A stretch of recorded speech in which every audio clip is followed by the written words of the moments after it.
विज्ञान की परीक्षा देने वाले हैं तो ये वीडियो आपके लिए काफी ज्यादा इंपॉर्टेंट है, क्योंकि इस वीडियो में विज्ञान के सब्जेक्टिव गेस के वो क्वेश्चन बताने वाले हैं जो 100% आपके एग्जाम में आएगा। बिल्कुल बाबू ये गारंटी लेते हैं कि इससे बाहर आपके एग्जाम में एक भी क्वेश्चन नहीं आएगा। आपका बहुत सारा कमेंट है कि सर सब्जेक्टिव बता दीजिए, क्योंकि ऑब्जेक्टिव आपने बता दिया है जो कि काफी शानदार था, और गणित का जैसे लड़ा वैसे ही आपका विज्ञान का भी ऑब्जेक्टिव क्वेश्चन आपके 100% एग्जाम लड़ेगा। तो सर सब्जेक्टिव के लिए भी बता दीजिए कि सर सब्जेक्टिव में क्या क्या हम लोग पढ़ ले। तो आइए आपको फटाफट से बता देते हैं और इसका उत्तर वगैरह सब कुछ आपको बता देते हैं कि कहां पे मिलेगा। पहले आइए फटाफट से आप लोग ये देख लीजिए कि कौन कौन सा क्वेश्चन आपके लिए याद है पहले से, और जिसका उत्तर याद नहीं होगा उसे आप याद कर लीजिएगा। अब सिक्का उछल चुका है मेरे प्यारे साथियों, अब हेड भी आपका होगा और टेल भी आपका होगा। चलिए सबसे पहले तो वीडियो को लाइक कर दीजिए, बिल्कुल वीडियो को लाइक और चैनल को सब्सक्राइब कर लीजिए, जिससे कि आपको आगे से वीडियो मिले। इससे बाहर आपके एक भी क्वेश्चन नहीं आएगा। सबसे पहला क्वेश्चन याद कर लीजिएगा कि गोलीय दर्पण द्वारा परिवर्तन के नई कार्तीय चिन्ह पर पार्टी को दर्शाइए। इसको लिख लेना। इसका उत्तर कहां मिलेगा, परेशान मत होइए, आपको अंतिम में बताएंगे। पहले क्वेश्चन को चेक कीजिए क्या क्या आपको याद है। अगला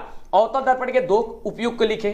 अगला प्रकाश के परिवर्तन के नियम को लिखें और इसके किरण आरेख को भी दर्शाइए। अगला है जीवाश्म ईंधन की क्या हानियां हैं। अगला क्वेश्चन है कि सूर्योदय एवं सूर्यास्त के समय सूर्य रक्ताभ क्यों प्रतीत होता है। आप हमें नीचे कमेंट करके बताएं कि आपको कितने प्रश्न का उत्तर पहले से पता है, और यह वही सभी प्रश्न है जो आपके एग्जाम में 100% आएंगे। बिल्कुल बाबू, ये ऐसा वैसा क्वेश्चन नहीं बताया जा रहा है। बड़ा मेहनत लगता है तब तो एग्जाम में लड़ता है और आप लोग खुश होते हैं। जब आप लोग खुश होते हैं तो हमें तो बड़ा मजा आती है। चलिए अगला क्वेश्चन, किसी विद्युत परिपथ का व्यवस्था आरेख खींचे जिसमें 2 वोल्ट के 3 सेलों को बैटरी की 5 ओम प्रतिरोध, 18 ओम प्रतिरोध तथा 12 ओम प्रतिरोध को 12 ओम प्रतिरोध के एक अलग अलग कुंजी भी क्या किया गया, इसे श्रेणी क्रम में संयोजित किया गया है। बस आपको एक परिपथ खींच देना है। अगला क्वेश्चन है कि ओम का नियम को लिखें और ओम के नियम के अध्ययन के लिए एक विद्युतीय परिपथ को भी खींचना है। यानी कि जब आप ओम का नियम बनाइएगा तो आप विद्युत परिपथ को जरूर खींचेगा। ओम के नियम को सत्यापित भी कीजिए, ठीक है, और इसका आप लोग ग्राफ भी बना दीजिए। ये आपका सब्जेक्टिव में 6 नंबर में आएगा, क्योंकि फिजिक्स का आपको बताना चाहेंगे, भौतिकी विज्ञान का 6 नंबर का आएगा बाबू, 5 नंबर में नहीं है, 6 नंबर में आएगा। ये बात याद कर लीजिएगा। इसका उत्तर आपको बता देते हैं, और याद है तो बहुत अच्छी बात है, ठीक है। चलिए अगला देखिए। अगला है कि दृष्टि दोष किसे कहते हैं। दृष्टि दोष के कितने प्रकार होते हैं, प्रकार को लिखे। इसे संशोधन करने वाले लेंस के भी बारे में आपको बताना होगा। अगला है अवक्षेपण अभिक्रिया से आप क्या समझते हैं, एक उदाहरण देकर के समझाइए। तो एक की जगह आप 2 भी लिखिएगा, कोई दिक्कत नहीं है, 2 लिखिएगा तो और भी बेहतरीन होगा। चलिए अगला है कि जल के अनुपस्थिति में अम्ल का व्यवहार जो होता है वो अम्लीय क्यों नहीं लगता। अगला है कि नीचे दी गई अभिक्रियाओं को क्या कीजिए, इसका समीकरण लिख दीजिए, जैसे कि है भाप के साथ लोहा और जल के साथ पोटेशियम। अगला है कि एल्युमिनियम अत्यंत अभिक्रियाशील धातु है, फिर भी इसका उपयोग खाना बनाने वाले बर्तन में किया जाता है, आखिर क्यों ये नहीं किया जाता, आखिर क्यों। अगला क्वेश्चन कि नाइट्रोजन की परमाणु जो संख्या है वो 7 है तथा फास्फोरस की 15 है का इलेक्ट्रॉनिक विन्यास लिखे। इसमें से कौन सा तत्व अधिक विद्युत का ऋणात्मक होगा, आपको यह बताना होगा। चलिए अगला क्वेश्चन, आप ये बताइए कि क्या इन सभी प्रश्नों का उत्तर पता है, नहीं पता, परेशान नहीं होना है, फटाफट से इसे आपको देख लेना है, एक बार रिवीजन कर लेना। अगला क्वेश्चन, हमें वन एवं वन्य जीवों का संरक्षण करना क्यों आवश्यक है। अगला है कि आयोडीन की कमी से होने वाला जो बीमारी होती है वो कौन है और कैसे। अगला नंबर क्वेश्चन कह रहा है कि स्थलीय जीव और जलीय जीव श्वसन क्रिया के लिए किस प्रकार ऑक्सीजन प्राप्त करते हैं, ये आपको बताना है। अगला क्वेश्चन है कि उत्कृष्ट गैसों को अलग समूह में क्यों रखा जाता है, और इलेक्ट्रॉन बिंदु संरचना कीजिए किसका, H2S का और F2 का, ठीक है। ये काफी ज्यादा इंपोर्टेंट होता है, इसे आप याद कर लीजिए। बिल्कुल आपको याद है तो बहुत अच्छी बात है, आपको बता देते हैं। सबसे पहले क्वेश्चन देख लीजिए क्या क्या इंपोर्टेंट है। देखिए डरना नहीं बाबू, लड़ना है। आपको बता दें, काफी दिनों से बता रहे हैं ना कि डरना नहीं है, बिल्कुल डर को खत्म कीजिए, कुछ नहीं होगा। आपने पहले दिन की परीक्षा दिया, आपको पता चल गया होगा कि किस प्रकार परीक्षा आपकी संपन्न हो रही है, ठीक है। चलिए अगला है कि निम्नलिखित अभिक्रिया के बारे में आपको बताना है, यानी कि क्या है, जैसे कि संयोजन अभिक्रिया क्या है, वियोजन अभिक्रिया क्या है। तो संयोजन अभिक्रिया क्या है बाबू, बिल्कुल आप इसका उत्तर भी लिख सकते हैं नीचे कमेंट करके। बिल्कुल कि जब 2 छोटे छोटे पदार्थ आपस में जुड़ करके एक बड़ा पदार्थ का निर्माण करते हैं तो उसे संयोजन अभिक्रिया कहते हैं, और एक बड़ा पदार्थ टूट करके 2 छोटे छोटे पदार्थों में बढ़ जाता है उसे क्या कहते हैं, वियोजन अभिक्रिया कहते हैं। फिलहाल आइए क्वेश्चन फटाफट से पहले देख लीजिए, फिर इसका उत्तर बता देते हैं आपको, लेकिन लास्ट तक जरूर देखिएगा। लास्ट देखिए वीडियो को छोड़ के जाते हैं तो फिर आपको नुकसान होती है, ठीक है बाबू। ओके चलिए अगला क्वेश्चन है कि वायवीय और अवायवीय श्वसन में क्या अंतर है। कुछ जीवों का नाम लिखें जिसमें अवायवीय श्वसन होता है। अगला है तंत्रिका ऊतक कैसे क्रिया करती है। अगला है ऋतुस्राव क्यों होता है। अगला है एक कोशिकीय और एक बहुकोशिकीय जीवों के जनन पद्धति में क्या अंतर होता है। आप लोग नोट करते जाइएगा, ये इसको आप लोग ध्यान से देखते जाइए कि कौन कौन सा क्वेश्चन आपको याद है, जो याद नहीं है उसको ठीक कर लीजिए और आप लोग इसे याद कर लीजिए। अगला है पोषी स्तर क्या है, एक आहार श्रृंखला का उदाहरण आपको बताना है, नर जनन तंत्र का नामांकित चित्र बनाइए और उसका कार्यों को भी लिखे। देखिए नर जनन तंत्र आप लोग एक बार इसका रिवीजन कर लीजिएगा। ओके बाबू, चलिए अगला क्वेश्चन आपके एग्जाम के लिए बहुत ही बेहतरीन, एकल जीवों में प्रजनन की विधि को क्या है, इसका आपको विधि बता रहा है। तो चैनल को सब्सक्राइब कीजिए जिससे कि आपको आगे से भी वीडियो मिला करे। जल्दी से चैनल को पहले सब्सक्राइब करें और लाइक करना मत भूलिएगा जिससे कि मनोबल बढ़ता है, पूरा एनर्जी के साथ आपके लिए हम काम कर पाते हैं। अगला है कि पानी में रखा हुआ सिक्का ऊपर उठा हुआ क्यों दिखाई देता है। अगला है उत्तल लेंस के वक्रता केंद्र पर रखे बीम के प्रतिबिंब के लिए एक किरण अरे को खींच दीजिए। या फिर याद कर लीजिएगा कि अमीटर और वोल्टामीटर को विद्युत परिपथ के साथ क्रमशः श्रेणी क्रम में समांतर क्रम में क्यों जोड़ा जाता है। अगला है विद्युत बल्ब में निष्क्रिय गैस क्यों भरी जाती है। और ये क्वेश्चन तो बहुत ज्यादा इंपॉर्टेंट है, इस क्वेश्चन को तो हमेशा मतलब याद करके रखिएगा ही रखिएगा। अगला है किसी क्षण चुंबक के चारों ओर विद्युत चुंबकीय क्षेत्र खींचिए। अगला है कि विद्युतीय जो टोस्टर होता है यानी कि टेस्टर होता है और विद्युत जो स्त्रियां होती है यानी कि जो फ्रेश जो आयरन होता है, तापन अवयव विद्युत धातु के न बना करके किसी मिश्र धातु के क्यों बनाए जाते हैं। अगला है कि स्नेल का नियम क्या है, इसे तो अब याद रखिए क्योंकि ऑब्जेक्टिव भी पूछ देगा। ठीक है, तो स्नेल का नियम होता है साइन आई बट्टे साइन आर, इस बात को याद रखिएगा, हो सके आपके एग्जाम में पूछ दिएगा, याद रखिएगा बाबू, बिल्कुल मेरे शेर, आपको डरना नहीं लड़ना है। अगला क्वेश्चन, फ्लेमिंग के दक्षिण हस्त नियम को लिखे और विद्युत शक्ति क्या है, प्रकाश के परिकिरण से आप क्या समझते हैं। इन सारे क्वेश्चन को आपको याद कर लेना है और तो परीक्षा में जाना है, एकदम बेहतरीन होगा, मजा आएगा, शानदार लाजवाब धमाल। अगला क्वेश्चन, प्रकाश वर्णपट क्या है। अगला है कांच की फ्रिज में से गुजरते हुए श्वेत प्रकाश के वर्ण विक्षेपण की व्याख्या करें। अगला है वाष्प उष्माक्षेपीय उष्माशोषीय अभिक्रिया क्या है, उदाहरण दीजिए। अगला क्वेश्चन है उदासीनीकरण अभिक्रिया क्या है, 2 उदाहरण दीजिए। तो ये देखिए ये उदासीनीकरण हो गया, उष्माक्षेपी हो गया, उष्माशोषी हो गया, ये सारा का सारा क्वेश्चन आपके लिए काफी ज्यादा इंपॉर्टेंट है। ठीक है बाबू, चलिए अगले क्वेश्चन की बात करते हैं। अगला प्रश्न हम सभी क्या कह रहा है कि सोडियम पोटेशियम लिथियम को तेल के अंदर क्यों संग्रहित किया जाता है यानी कि इकट्ठा किया जाता है। ठीक है, चलिए उसके बाद से यहाँ पे कुछ यौगिक दिए गए हैं, यहाँ पे कट चुका है थोड़ा सा, कुछ यौगिक दिया गया है, इसका संरचना चित्र बना जैसे कि क्लोरोप्रोपेन और प्रोपाइन अम्ल का। ओके, चलिए अगला क्वेश्चन है आपके स्क्रीन पे, काफी बढ़िया क्वेश्चन है कि CaCr तत्वों का इलेक्ट्रॉनिक विन्यास आपको लिखना है। अगला है कि क्या होता है जब धातुओं का वायु में दहन होता है। अगला है कि इथेनॉल से इथेनोइक अम्ल में परिवर्तन को ऑक्सीकरण अभिक्रिया क्यों कहा जाता है। अगला क्वेश्चन है कि समजातीय श्रेणी क्या है, उदाहरण देकर के समझाइए। अगला बाबू क्वेश्चन है कि कार्बनिक यौगिकों के 3 रासायनिक गुणधर्म को अभिक्रिया के साथ लिखें। अगला है कि रासायनिक गुण धर्मों के आधार पर धातु और धातु में अंतर को स्पष्ट कीजिए। देखिए धातु और धातु में जो अंतर है इसको तो आपको याद 100% कर ही लेना है। अगला है पुष्प के अनुदैर्घ्य काट का नामांकित चित्र बनाए। देखिए पुष्प का यानी कि फूल का आपको चित्र बनाना है, ठीक है, और उसको समझाना है। अगला है कि तंत्रिका उत्तक कैसे क्रिया करता है। अगला है कि प्रकाश संश्लेषण क्या है, समीकरण और उदाहरण के साथ इसे समझा दीजिए। अगला है कि जीवाश्म क्या है, जैव विकास प्रक्रम के विषय में आप क्या बताइए के बारे में आप बतलाइए। ओके, सारा का उत्तर आपको बता देते हैं, कहां मिलेगा, पहले प्रश्न देखिए।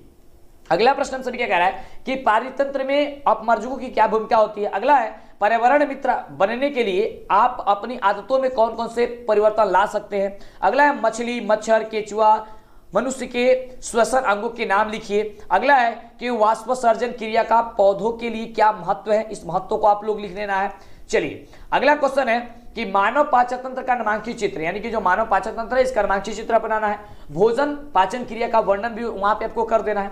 अगला है एक तंत्रिका कोश का यानी कि न्यूरॉन के संरचना चित्र आपको बनाना है और इसके कार्य को भी लिखना है। ये तो हमेशा के लिए इंपोर्टेंट रहता है। देखिए एक बात पहले नोट कर लीजिए, कहीं नेफ्रॉन का चित्र, न्यूरॉन का चित्र, मानव पाचन तंत्र का चित्र, पुष्प के अनुदैर्घ्य काट का चित्र यानी कि पुष्प का चित्र, और मादा और नर का जनन तंत्र का चित्र। ठीक है, इसको आपको 100% किसी भी हर हाल में आपको याद करके रखना है। अगला है कि उत्तल दर्पण के प्रधान अक्ष पर रखे बिंब की प्रकृति के लिए एक किरण आरेख खींचिए और प्रतिबिंब की प्रकृति यानी कि आकार, साइज को स्थान में मतलब कि आकार और साइज स्थान भी इसे क्या कर दीजिए, वहां पे दर्शा दीजिए। अगला है विद्युत धारा क्या है, विद्युत धारा का सही मात्रा क्या होता है। अगला है हम वाहनों में उत्तल दर्पण को पश्य दृश्य के रूप में क्यों वरीयता देते हैं। अगला है कि सामान्य नेत्र 25 सेंटीमीटर से निकट रखी वस्तु को स्पष्ट नहीं देख पाता, इसका क्या कारण होता है। अगला है अपवर्तन को परिभाषित करें। हीरे का अपवर्तनांक जो होता है, ये अपवर्तनांक को परिभाषित करें। हीरे का जो अपवर्तनांक होता है वो 2.42 है। इस कथन का क्या अभिप्राय है? ठीक है, चलिए अगले क्वेश्चन की बात करते हैं। देखिए बोलते बोलते यार मुंह दुख जाता है, काफी ज्यादा आपको पढ़ाना पड़ रहा है, इसके लिए काफी ज्यादा गला वगैरह फंस चुका है, तो उससे परेशान मत होइएगा, थोड़ा सा अच्छे से अपने से भी पढ़ लीजिएगा। ठीक है, जो आपको बता रहा है। अगला है कि एक विद्युत लैंप का अनुमतांक जो है वह 60 वाट से लेकर के 220 वोल्ट है। जो विद्युत आपूर्ति की वोल्टता 100 वोल्ट से जुड़ा हुआ है, लैंप द्वारा विद्युत से कितनी धारा ली जाती है ये आपको बताना है। ये आपको ऑब्जेक्टिव में भी क्वेश्चन पूछा जाता है। अगला है कि भू संपर्क तार क्या है, इसका क्या कार्य है। मानव नेत्र का स्वच्छ नामांकित चित्र, मानव जो नेत्र है उसका चित्र भी आपको याद करके रखना। अगला है किस प्रकार निकट और दूर रखी वस्तु को देखने के लिए चश्मा पश्चिमाभिपेशीय अभिनेत्र लेंस की फोकस दूरी को क्या करती है, समायोजित करती है। अगला क्वेश्चन कह रहा है कि मिश्र धातु क्या होते हैं, ये मिश्र धातु क्या होते हैं, मिश्र धातु के 2 उदाहरण लिखना है। अगला है लोहा को जंग से बचाने के लिए 2 उपाय को बताइए। अगला है कि बेंजीन और साइक्लोहेक्सेन की संरचना क्या होती है, इस संरचना को आपको याद करना है। फटाफट से पहले क्वेश्चन देखिए क्या क्या क्वेश्चन आपके लिए इंपॉर्टेंट है, और जिसका याद नहीं होगा हम आपको बता देते हैं कहां पे इसका उत्तर मिलेगा, पीडीएफ के रूप में आप वहां से भी ले सकते हैं। और अगला प्रश्न कह रहा है कि तत्वों इलेक्ट्रॉनिक विन्यास का आधुनिक आवर्त सारणी में तत्व की उपस्थिति से क्या संबंध है। अगला है कि वियोजन अभिक्रिया एवं संयोजन अभिक्रिया के लिए एक एक समीकरण को लिखिए। अगला है कि धोबिया सोडा एवं बेकिंग सोडा में क्या अंतर है। अगला है कि आश्रित जल विद्युत का सुचालक क्यों नहीं होता जबकि वर्षा जल होता है। अगला है कि ब्लीचिंग पाउडर बनाने की विधि एवं उपयोगिता को लिखें। अगला है कि संकलन अभिक्रिया क्या है, इसका उदाहरण आपको देना है। अगले प्रश्न की बात करते हैं, देखिए कौन कौन सा क्वेश्चन आपके लिए इंपॉर्टेंट है, और नीचे में बताइए कि आप लोग को कितना क्वेश्चन का उत्तर पहले से पता है। अगला है कि प्रतिस्थापन अभिक्रिया एवं अस्थिरीकरण अभिक्रिया क्या है। अगला है कि अयस्क से धातु के निष्कर्षण में प्रयुक्त चरणों को लिखिए, यानी कि अयस्क से जो धातु बन रहा है उसका निष्कर्षण जो होता है उसमें प्रत्येक जो चरण होता है उस चरण को लिखना है। समझ में नहीं आ रहा, जब आप उत्तर देखेंगे ना आपको समझ में आएगा। देखिए कभी कभी ऐसा क्वेश्चन आपके एग्जाम में आता है जो आप लोग जानते हैं लेकिन किसी और नाम से उसको जानते हैं, तो वही चीज यहाँ पे अस्थिरीकरण आपको कर दिया, यहाँ पे आपको समझ में नहीं आ रहा होगा। ठीक है, लेकिन जब आप आंसर दिखेगा तो आपको सारा चीज समझ में आते चला जाएगा। ओके, चलिए अगले क्वेश्चन की बात करते हैं। जैव आवर्धन से आप क्या समझते हैं। अगला है अपने विद्यालय को पर्यावरण अनुकूलित बनाने के लिए 2 सुझाव को दें। अगला क्वेश्चन है कि पादपों में भोजन का हस्तांतरण कैसे होता है। अगला है लाल रक्त कोशिका की संरचना और कार्य को लिखिए। अगला है कि स्वपोषी पोषण तथा विषम पोषी पोषण में क्या अंतर होता है। अगला है कि हार्मोन क्या है, 2 पादप हार्मोन का नाम बताइए। अगला है कि गर्भ निरोधक युक्तियां अपनाने के क्या क्या कारण हो सकते हैं। अगला है कि स्वपरागण एवं पर परागण में क्या अंतर होता है, इसे आपको याद करके रखना है एग्जाम देने से पहले। अगला देखिए, अगला है कि एक प्रयोग द्वारा प्रमाणित करें कि प्रकाश संश्लेषण प्रक्रिया में कार्बन डाइऑक्साइड गैस आवश्यक है, और इसका चित्र के साथ भी समझा दीजिए। अगला है कि मानव मस्तिष्क की संरचना का वर्णन कीजिए। अगला है कि दीर्घ दृष्टि दोष क्या है, इस दृष्टि दोष को किस लेंस द्वारा संशोधित किया जाता है, यानी कि इसका निवारण किया जाता है। अगला याद कर लीजिएगा कि चुंबकीय क्षेत्र रेखाओं के 2 गुण क्या क्या है, प्रकाश के अपवर्तन क्या होते हैं। अगला है कि विद्युत धारा की प्रबलता की परिभाषा देना आपको। चलिए अगले क्वेश्चन की बात करते हैं। न्यूमेरिकल आप लोग छोड़ दीजिएगा, न्यूमेरिकल मत समझिएगा, चलिए इसको छोड़ देते हैं। अगला देखिए, क्योंकि आएगा आपको ज्यादा क्वेश्चन बनाने में 24 आएगा जिसमें 12 ही बनाना है, तो न्यूमेरिकल छोड़ दीजिएगा आप लोग, क्योंकि आप न्यूमेरिकल में फंसिएगा तो समय नहीं है। अगला क्वेश्चन है कि फ्लेमिंग के बामहस्त नियम को लिखिए। अगला है कि मैक्सवेल के कार्कस्क्रू नियम को लिखे। अगला है कि हम ऊर्जा के वैकल्पिक स्रोत की ओर क्यों ध्यान दे रहे हैं। अगला है कि 2 चुंबकीय क्षेत्र रेखाएं एक दूसरे को प्रतिच्छेद नहीं करती, क्यों नहीं करती है, आपको इसके बारे में याद करके रखना है, इसको याद करके रखना है। अगला है कि विद्युत मोटर का नामांकित चित्र बनाएं, इसका सिद्धांत कार्यविधि का वर्णन करें। विद्युत मोटर में विभक्त वलय का क्या महत्व होता है, इसे भी आपको लिखना होगा। तो अब आपको जाकर के यहाँ पे 6 नंबर आपको दिया जाएगा, क्योंकि फिजिक्स का 6 नंबर का क्वेश्चन आपको आएगा। अगला देखिए, अगला प्रश्न कह रहा है कि विद्युत शक्ति क्या है, और आपको विद्युत शक्ति में आपको सिद्ध करना है, आपको यहाँ पे सिद्ध करना है कि H बराबर I स्क्वायर RT। ठीक है, H बराबर I स्क्वायर RT को आपको सिद्ध करना है। अगला है कि धातुएं जल के साथ अभिक्रिया करती हैं तो क्या होता है। अगला है कि सजातीय श्रेणी क्या है, उदाहरण के समझाइए। अगला है कि संयोजकता से आप क्या समझते हैं। अगला बाबू क्वेश्चन है कि जब लोहे की कील को कॉपर सल्फेट में डुबाया जाता है तो विलन का रंग क्यों बदल जाता है। चलिए अगले क्वेश्चन की बात करते हैं। फटाफट से देख लीजिए, फिर आपको उत्तर बताते हैं कहां पे मिलेगा। अगला देखिए, अगला कह रहा है कि अवक्षेपण क्रिया से आप क्या समझते हैं। अगला है कि जल के अनुपस्थिति में अम्ल का व्यवहार अम्लीय क्यों नहीं होता है।